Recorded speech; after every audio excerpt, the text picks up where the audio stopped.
Wow, wow, wow, wow. Tanta gana tengo. I, Vienen I tantos want to nombres name a so mi many cabeza, names. me I want viene to, así como la visión like if de it was a Yahweh. vision of Yahweh. Yes, yes, That one, yes, that one, and que that tanto one. se llenan y They ponen always comentarios, commenting yes, on that yes, one and that one and that y one. no firmó And they have todavía. yet to sign. Wow. Wow. ¿Qué carajo? The ¿Estabas fuck? internado en terapia Were you intensiva in del intensive hospital? ¿O estás therapy pensando in the todavía? hospital? You're still thinking about it. Okay. Sacándolo. Taking that out. Sacando Taking eso, that out. termina gloriosamente. It gloriously ends. Coronados Crowned de with gloria glory, let us vivamos live, o or juramos. we swear. with glory to die. Magnificent, marvelous. No puede haber There, terminado este this document could not have ended in a better way. Wow, marvelous. Nos jugamos We la vida are going to risk our entire life en esto. in this.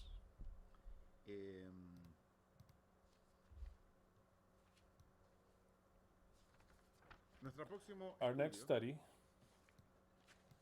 va a will ser be en on Sukkot.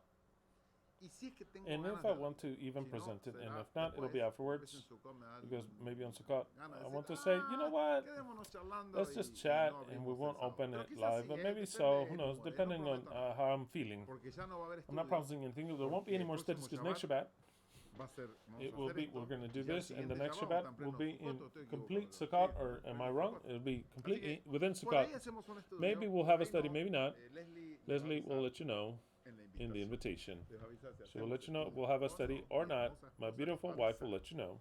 si hacemos We'll have a estudio o no. study or not. Pero por de But pronto, for now, a nadie, no one nadie se no le va a one ocurrir dare to faltar think el to Shabbat. miss out on next Shabbat. No tiene You otra have nothing cosa else to en do este in this mundo world. para hacer. Nació You were born únicamente y tuvo and you todos had estos all años these de years of experiencia experience para to llegar get a lo to que what vamos we're a hacer about to el do Shabbat que next viene. Shabbat. Esto es nuestra It is misión de our vida. mission in life. Lo que vamos What a we're hacer, about to lo do, que usted va what a you ser will be partícipe el part, Shabbat que take part viene. in next Shabbat. Porque yo voy a leer Because I'm su going to read your nombre name como as a parte part de los que están of those that are firmando una signing a constitución constitution, an eterna, eternal one. An eterna. eternal one. Y yo no sé, And I don't know, voy a leer I'm un going to read a texto, a ver text. si Let's tiene- see if it has voy a anything to leer do, texto, but I'll read it me first viene a la because it mente. comes to mind. Claro, tiene Maybe it has nothing to absolutamente do nada with que this. ver. No sé ni I don't dónde even está, know where it is. pero, creo que I está por think that it is acá, somewhere si around mal here, no if me I'm equivoco. not wrong. Sí, estaba justamente acá. I thought it was right No here, and it está isn't acá. so. Bueno, Well, vamos how a is it ver, not here? un Let's see. Hold on, give segundito. me a minute here.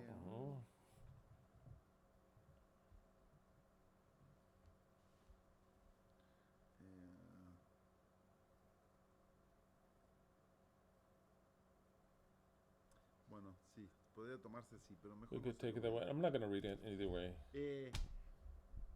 Okay. Okay. Sacando Taking eso. that out. No tiene You otra have cosa nothing que else hacer to y do, nunca nor tuvo you otra have cosa que ever had hacer. anything else to Más do more importante que important tu than bautismo your baptism cuando eras when you were chiquito, little cuando eras or grande, older la verdad with the eterna. eternal truth. Más importante More que el día important de than tu the day casamiento, of your marriage, más more important importante que than el día de the tu day of your graduación, graduation. es el It día, is the day. es el It día is de the tu vida, day of your life. es el día It is de the day mi of vida, my life. es el It día is de the la day vida of de the life cada of uno de every one of you. nosotros. Es It la is cita the para la cual appointment nacimos. for which we Para la were cual born, nacimos for para which ser we were born to be protagonistas. protagonists. Esta This fecha, date is este Yom this Kippur, Yom Kippur. vamos a We shall declarar declare que todo that sea everything be puesto placed sobre upon Yahweh. Es It is el the clímax, climax, como dijeron los as the judíos, Jews said, de toda esta of this whole story, his Te story. leí que ellos I read dicen to you Yom that this Kippur Yom el Kippur is the clímax climax de of todos all the los sacrifices. Well, Yom Kippur, Kippur, el Shabbat que next viene, Shabbat, es el is the clímax climax de toda esta of this whole creation. Es It is cuando when las the cosas things comiencen a cambiar. start to change, Cuando when las cosas things sean are transferidas transferred al unto the originador originator y sea and establecido el the Mashiach. Mashiach be established. Nosotros We lo decretamos y declare it lo and determinamos de decree esa it in forma. that way. Tú puedes And ser you parte can de be a eso. part No of te this. demores. Do not delay. Ya te expliqué I've explained todo to el you espíritu the de whole las spirit fiestas. of the Me feast. falta explicarte I just have algunas to cosas explain más, some pero other no le things, hacen por but Yom Kippur. Pero there's no need el to do it now. punto But culminante the de nuestra culminating existencia point es of our existence is this. privilegio What a privilege, que la verdad the eterna eternal te truth, has invitado. that you have been invited to this. Quiero que lo I comentes. want you to comment about it. Quiero que I want you to comentes esta comment this experiencia. experience, ¿Qué sentiste? what you ¿Qué have viviste? felt, what you have lived. Porque es For it grande is en great excelencia. in excellence. Es It is grande great en lo in que what va a tomar lugar will take para la place historia for de the history toda of la all humanidad, humanity, de of toda la all existencia. existence. Es como en el momento Is que like se in the juntaron time a in which firmar la they sat down constitución to de cada sign país. the Queda para constitution of every country. Y It'll be después there a forever, crecer, and then later a crecer, to grow, to grow, crecer, to grow, a to crecer, grow, a crecer, to grow, a gobernar, to a rule, cubrir, to cover para siempre. forever. Sin más, Without any further le ado, I recuerdo a remind Yahweh, Yahweh, Yahweh You have an obligatory appointment without excuses. You have to abandon the beast already and stop drinking wine with the beast. You have an appointment because you yourself designed this day of this year, of this century, of this millennium, so that a group that understands you, that believes you, that knows you, that knows what you have created, that knows what you have done, that knows that you are the origin of everything, both of good and evil, and that you are beyond being good or evil. You are God, and that's how we accept you. But we do not forgive you until you take away what you have placed from 6,000 years ago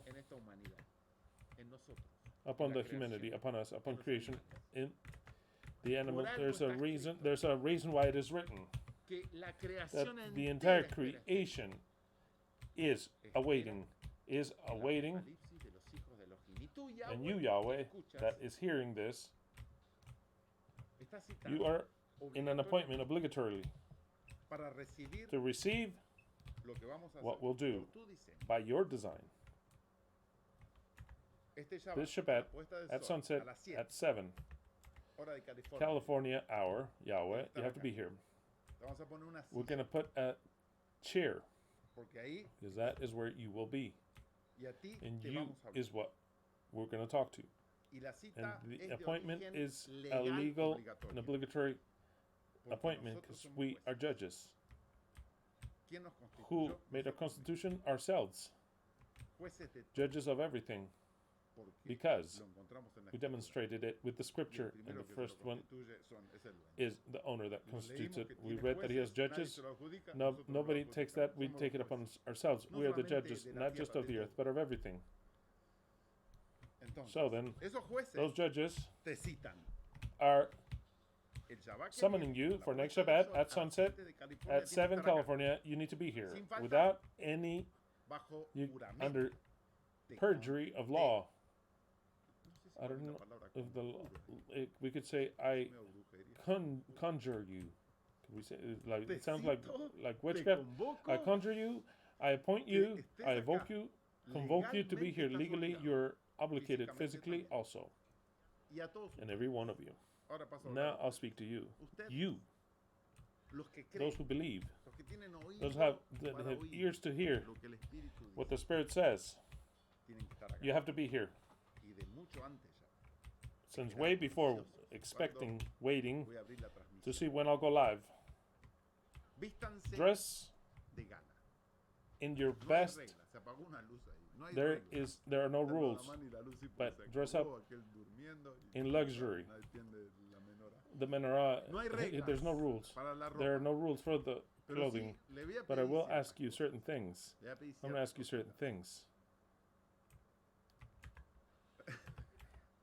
I'm going to ask you for certain things, for you to not eat a lot, so that you have the mind, for you to eat what you have to eat, but to not get such a feast that you're going to be sleeping, for you to not drink alcohol until my feast ends. My appointment, my right, our right, not to drink wine, so that you have all of your senses. Alcohol, use it later, but not before. For you to dress in luxury, and for you to take a bath and to look beautiful, to perfume yourself, both men and women. And make yourself beautiful, because we will celebrate. And after the rite that we'll have here in Yom Kippur, we shall eat. And we decided we were going to make an asado. We said, no, we're going to make pasta. Leslie said, we're going to make pasta. That's what you said, right, Les? We're going to make pasta. Pasta, salad, and some other things that are delicious to eat. Nothing complicated that we don't have to elaborate so much, and we'll get so filled up. Something fun. On Yom Kippur, we'll celebrate. So then, there are no rules whatsoever. Dress up beautifully. Don't drink alcohol until we're done. Don't eat way too much, so that you're sleepy and with wanting to celebrate. That is what we shall do next Shabbat at 7 p.m. California. Do not make a mistake, 7 p.m. California. And we shall do a rite that I believe that it'll be relatively short, but that is what we'll do. So then, without any further ado, I've already done the prayer unto Yahweh, the invocation. There's no need for any other prayer. He has an obligatory appointment here, and you also. So then, Semper Fi. May Yahweh fulfill His word. May Yahweh come to His appointment. And may Yahweh establish the Mashiach. The destiny is written. It is actually written. And the end is inevitable. Let the laurels be eternal, that we knew how to achieve, and crowned with glory, let us live. Or we swear with glory to die. Hallelujah to every one of you. I want to give a great big applause to all those that have signed this rite, this declaration, to all those that understood this, to all of us, the eternal truth, that will be partakers of this. So then, this whole entire group of people that we swear to live eternally with glory or else to die, a great big applause.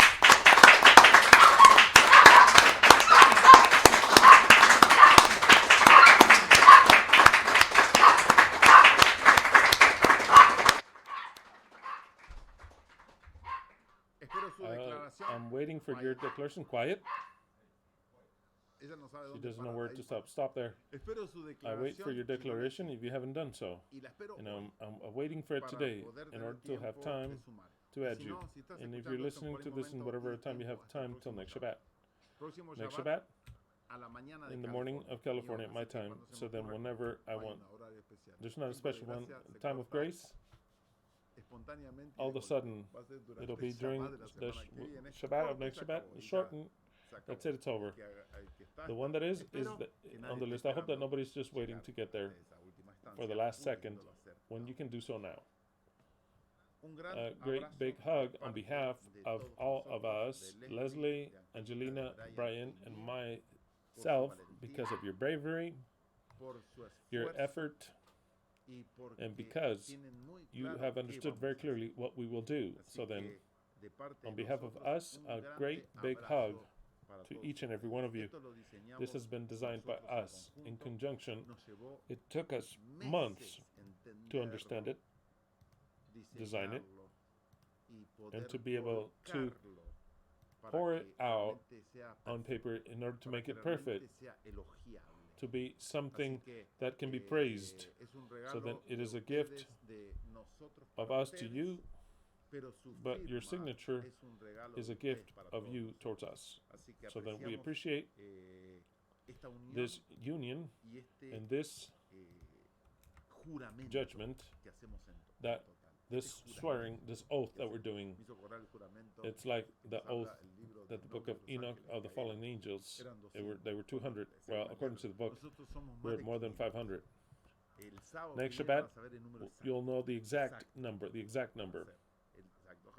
Oh, I hope we're past 500. I hope it's more, no matter what. But it is an exact number of an oath between us that unites us forever. No matter where you are, it unites us forever under a paper, under Yahweh, and under the sight of the whole world. Hallelujah to every one of you. I expect you next Shabbat. I expect you, your comments, and also all your declarations. Hallelujah to every one of you.